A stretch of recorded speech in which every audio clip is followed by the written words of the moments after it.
Okay, I'm going to briefly shout this user and this comment out because they've consistently been meaningfully engaging with my YouTube content. And when people do things like this, it helps me become clearer and convey information in a better way. So I already wanted to discuss the topics I will in this video today, but this was a really great catalyst. So thank you so much. I need to be a bit more clear about, I guess, what I'm saying when I say tools of consciousness in two parts. So there's tools with which consciousness can learn itself. Then there's the drop-off point where consciousness needs to meet itself. The way it meets itself is with tools a bit beyond your traditional complexity with math and science. So let's get started with talking about the Panchakoshas model. What I love about Tantra is Tantric philosophy will have so many different ways to explain how reality comes from the etheric realm to the physical realm and ways to help us. So Panchakoshas can really help tie in some things maybe we've had some confusions about when it comes to our experiences as being human.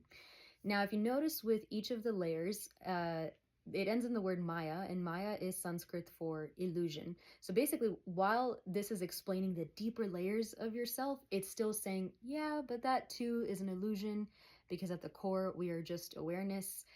But we're here on planet Earth, so let's work with what's important and go through the layers. So first we have the Ana Maya, which is your physical layer, and how you can identify with yourself physically is going to happen here. It's the outermost, most tangible version of you that you yourself perceive and others perceive.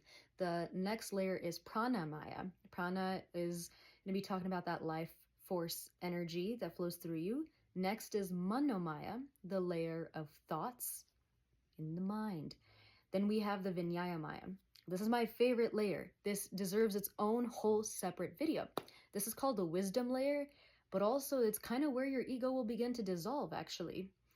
And that's sensible because right after is Anandamaya, which is the cosmic bliss layer. You're still rooted in yourself, but it's kind of this idea, I guess, that you've really integrated a lot of etheric spiritual wisdom and you're, back here and you feel that sense of bliss, right? So there are meditations where you can go from your Annamaya all the way to Anandamaya. However, what I found fascinating about this was interesting. So even if someone guides a meditation, can we really hit Vinyaya Maya?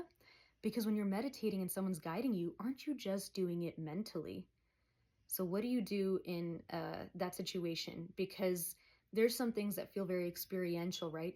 Beyond the body, beyond the mind. I'm saying think psychosis, guys. Things that cannot be explained, that are just downright experiential, where it feels like you're truly dissolving within your body. Your body can feel like a coffin. It can feel like you're exiting it. And it feels like no one really gets you. If we really want to get into Anandamaya, we're going through all of these layers and peering in, right? So physical stuff, like you can meet your physical self with another thing that's physical and tangible. But when you go into something subtler and subtler, what would you use? You would have to use matter that's subtler and subtler. So I've heard it described as when you're threading the needle. So that needle, that little hole that's over there, it's really open in the most external layer and it becomes tinier and tinier. So what you thread this needle with also needs to be able to pass through that. So air, sound, vibration, these are tools that can really get you super deep with yourself. And I know it's not really a complex answer, right? When you're getting deep into talking about consciousness, how is it that such simple tools are the thing that helps you understand it? Well, the way I see it is simple tools are meant to introduce you to your own complexity. Otherwise, if things are just complex on the outside, we get lost in all these 90-cent words and what does this mean? And how do I do a rabbit hole of this? But it's consciousness is right here. Sound and breath are the entry point to understanding subtler realms because they're so light.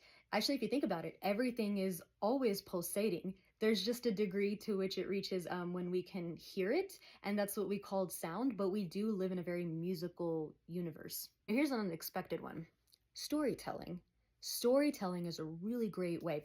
Think about it. So there's a lot of different mythologies. I can speak on Hindu cosmology. A lot of the mythos is based in storytelling, and these tales are meant to explain astrophysical phenomena in a way that's digestible. Now, if you're in your regular way of thinking, when you look at your environment and things are, let's say you're observing like a plant, right? And we're slowly learning about plants being conscious and all of that these days.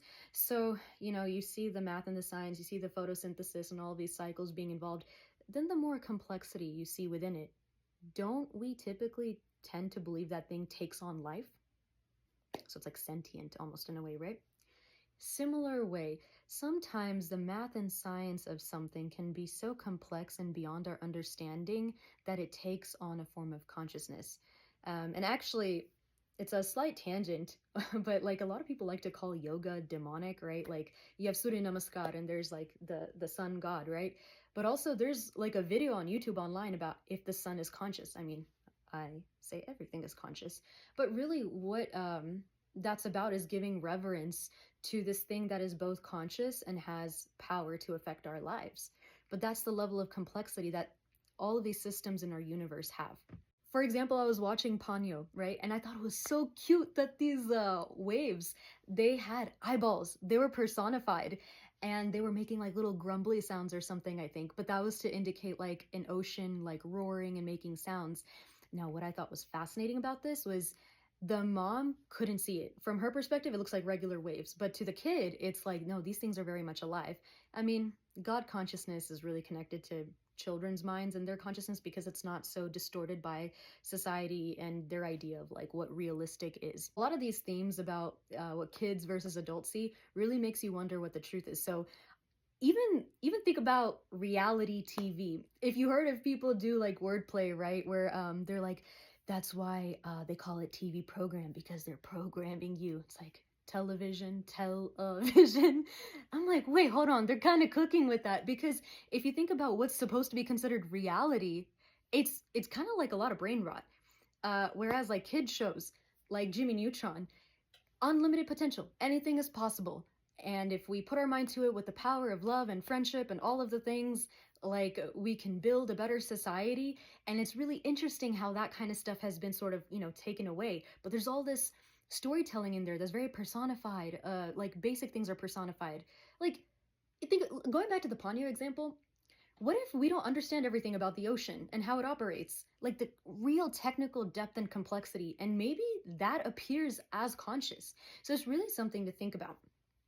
So I guess going forward, it's like, so tools that consciousness can use to learn about itself, because we shouldn't drop them.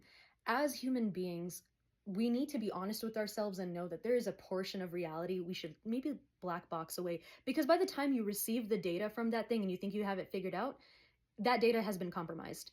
Because we are all conscious beings. We are all, whoever's watching, filtering this universal field of consciousness, all of these people online right now.